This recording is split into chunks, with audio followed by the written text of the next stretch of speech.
जय हिंद, जय माँ भारती। नाभिषेको न संस्कारः सिंहस्य क्रियते वनः विक्रमजीत राजस्य स्वयमेव मृगेंद्रिता।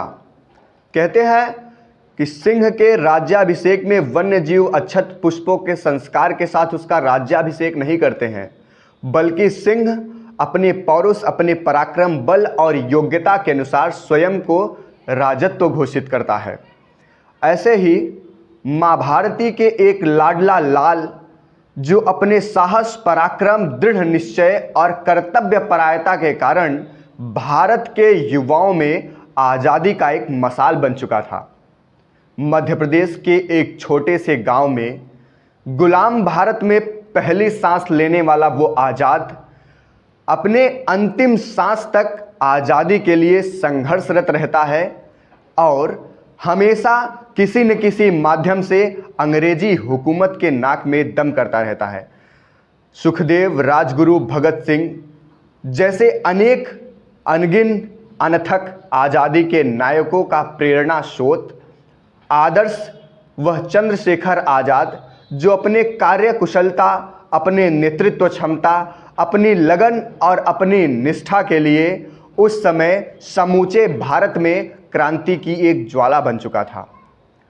आज़ाद भी चाहते तो सभी की तरह और नेताओं की तरह सुकून से ज़िंदगी जी सकते थे। कई बार अंग्रेजी हुकूमत ने उन्हें ऑफ़र किया, विदेशों में नौकरियों के लिए ऑफ़र किया, मुँहमांगी कीमत देने की बात कही, हमेशा सरेंडर करने के बात कही और ये भी कहा कि हम तुम्हारी सज़ा माफ़ कर देंगे, तुम आज़ादी के इस मूवमेंट से अपने आप को क्विट कर लो।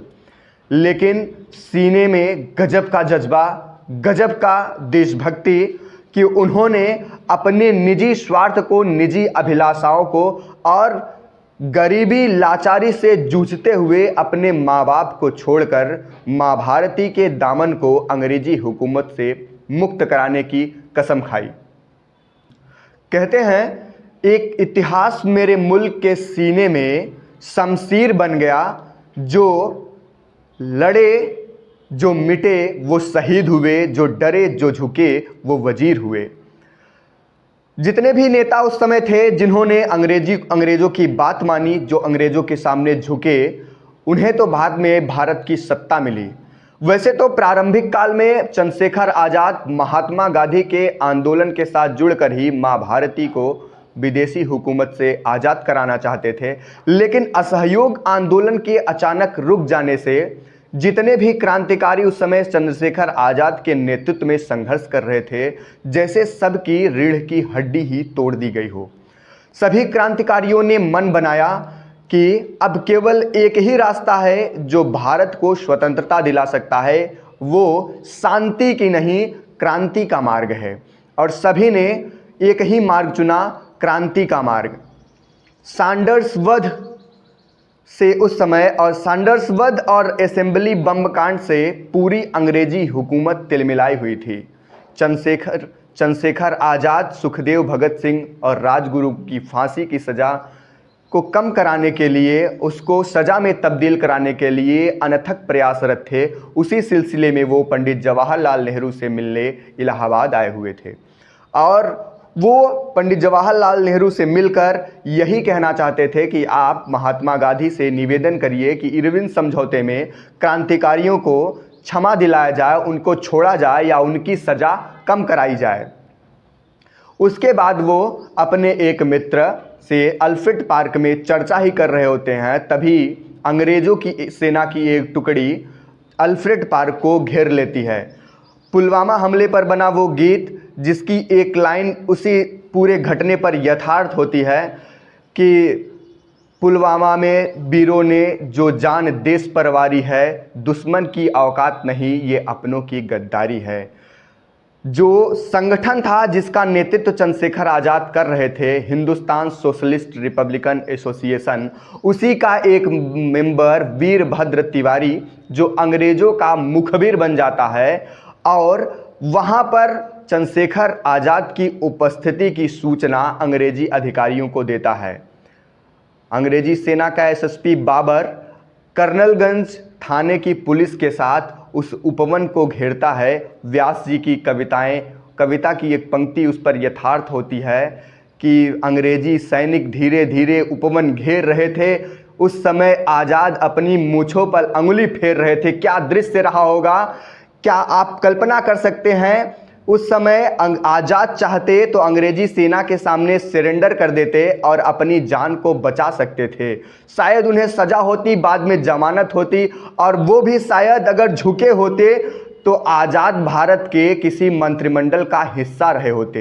लेकिन उनका जो मन था, जिस प्रकार 15 वर्ष की अवस्था में मजिस्ट्रेट के सामने उन्होंने अपना नाम आज़ाद बताया, उसी प्रकार उन्होंने मन बनाया कि दुश्मन की गोलियों से न डरे थे न डरेंगे, आज़ाद जिए हैं आज़ाद मरेंगे। उन्होंने डटकर पूरे अंग्रेजी हुकूमत का सामना किया, अंग्रेजी सेना का सामना किया, अपनी पिस्तल निकाली, गोलियां दागना चालू कर दिया।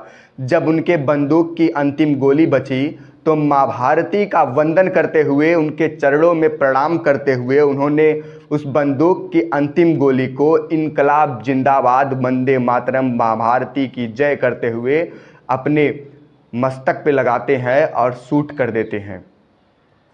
कहते हैं कि जब आज़ाद गिरे थे तब भी अंग्रेज़ों की हिम्मत नहीं हो रही थी कि उनके शव के समीप चले जाएं।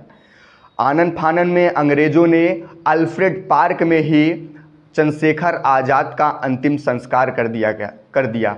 जब उस समय के तात्कालिक राजनेताओं को पता चला तो पूरा हुजूम अल्फ्रेड पार्क में झूम उठा।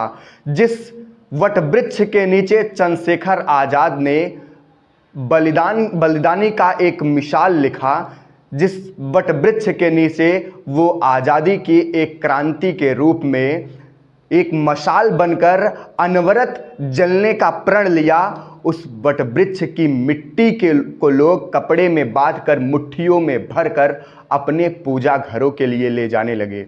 चाहे भारत की राजसत्ता जितने भी घुटने टेक देती, लेकिन शायद चंद्रशेखर आज़ाद ने जो स्थान प्राप्त किया है भारत के युवाओं के दिल में, वो कोई और किसी भी कार्य से नहीं प्राप्त कर सकता।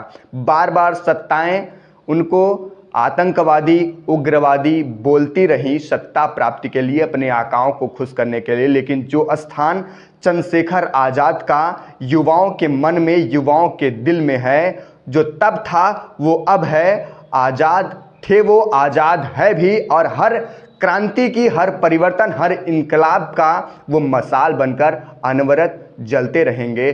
जय हिंद, जय माँ भारती। चंद्रशेखर आज़ाद जी की पुण्यतिथि पर कृतज्ञ भारत का प्रणाम। जय माँ भारती।